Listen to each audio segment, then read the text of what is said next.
નુકસાનકારક પ્લાસ્ટિકથી મુક્તિ મેળવવા રાજ્યના છેવાડે આવેલ ઉમરગામના શાળાના બાળકોએ એક નાનકડો પ્રયાસ કર્યો છે।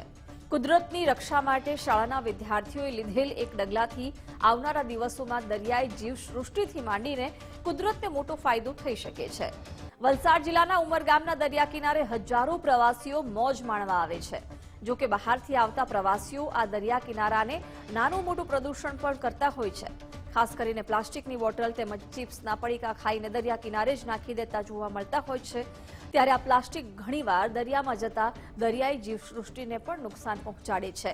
જો કે હવે ઉમરગામની પીએમ શ્રી કુમાર શાળાના વિદ્યાર્થીઓ બીચની સુંદરતા માટે નાનકડો પ્રયાસ કરતા જોવા મળી રહ્યા છે। શાળાના વિદ્યાર્થીઓ ઉમરગામના દરિયાઈ પટ્ટીના વિસ્તારમાં જોવા મળતા પ્લાસ્ટિકના કચરા તેમજ પ્લાસ્ટિક બોટલ એકત્ર કરી પોતાની શાળામાં લઈ જાય છે અને ત્યારબાદ આ પ્લાસ્ટિકની બોટલમાં 40 માઇક્રોનથી ઓછા પ્લાસ્ટિકના કચરાને ભરે છે।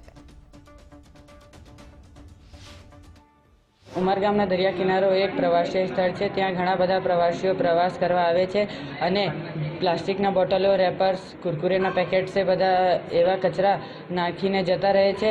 અમારી શાળાના વિદ્યાર્થીઓ ત્યાં જઈને બધો જ કચરો એકત્રિત કરી અમારી શાળામાં લાવી એક પ્લાસ્ટિકના બોટલમાં ઠાસીને ભરીને તેને એકદમ ઈંટ જેવી કડક કરી દીધું।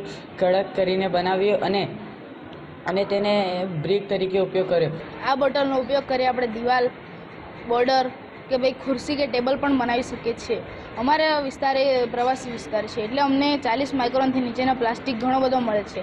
આ પ્લાસ્ટિકનો અમે અમારી શાળામાં લાવીએ છીએ અને આ પ્લાસ્ટિકને અમે બોટલમાં ભરીએ છીએ। આ બોટલને ભર્યા બાદ અમે એને બ્રિક તરીકે ઉપયોગ કરીએ છીએ।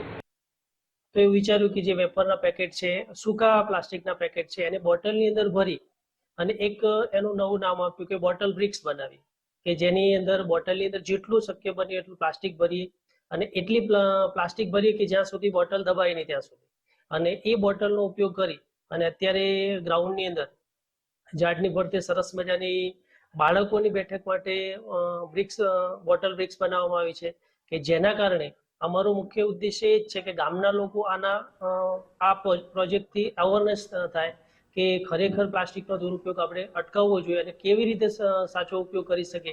એનાથી અમારો ઉદ્દેશ્ય એ જ છે કે લોકો વાકેફ થાય।